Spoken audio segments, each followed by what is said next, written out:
हमारी शरणागति पुष्ट होनी चाहिए। शरणागति पुष्ट होने के लिए सबसे पहला लक्षण है दैन्यता।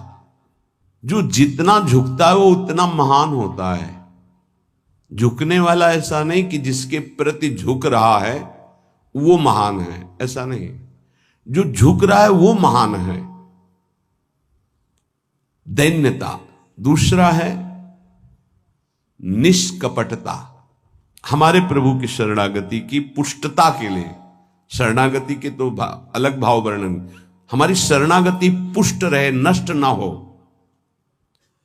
भगवत शरणागति पुष्ट तो भगवत प्रेम निश्चित प्रकाशित होता है। उपासक को देखना चाहिए कि दैन्यता है कि अभिमान है हृदय में। दैन्यता का स्वरूप है किसी भी तरह से हमें गाली दी जाए, अपमान किया जाए, निंदा किया जाए, तिरस्कार किया जाए तो मुझे ऐसा ही लगे कि मैं ऐसा ही हूं, इसी का पात्र हूं। उसे दैन्यता कहते हैं। वाणी से हम माइक से बोलेंगे कि हम अधम हैं, बड़े नीच हैं, बड़े ऐसे हैं, ये भी दैन्यता की भाषा है। और हाथ जोड़कर प्रणाम मुद्रा में रहेंगे, ये भी दैन्यता की मुद्रा है। लेकिन यहां हृदय की दैन्यता को कह रहे हैं कि जब कोई दूसरा कहे तू नीच है, अधम है, पाखंडी है, दंभ करता है, भक्ति नहीं है, और अपने को सीधी बात ये लगे कि सही बात है, मैं ऐसा ही हूं, इसे दैन्यता कहते हैं।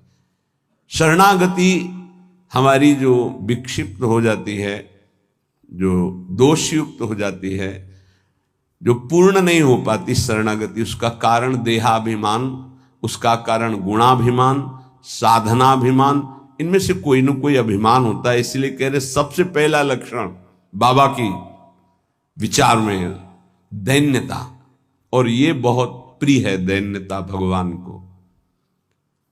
दूसरी है निष्कपटता। कपट नहीं रखना चाहिए।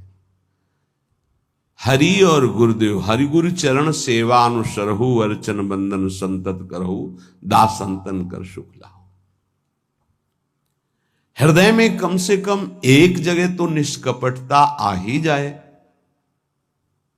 गुरुदेव भगवान से। पर ये बहुत छलिया मन है, ये सर्वज्ञ प्रभु से भी छल करना चाहता है, बहुत छलिया है। अगर हमारी शरणागति का अपहरण कोई करता है तो अभिमान और कपट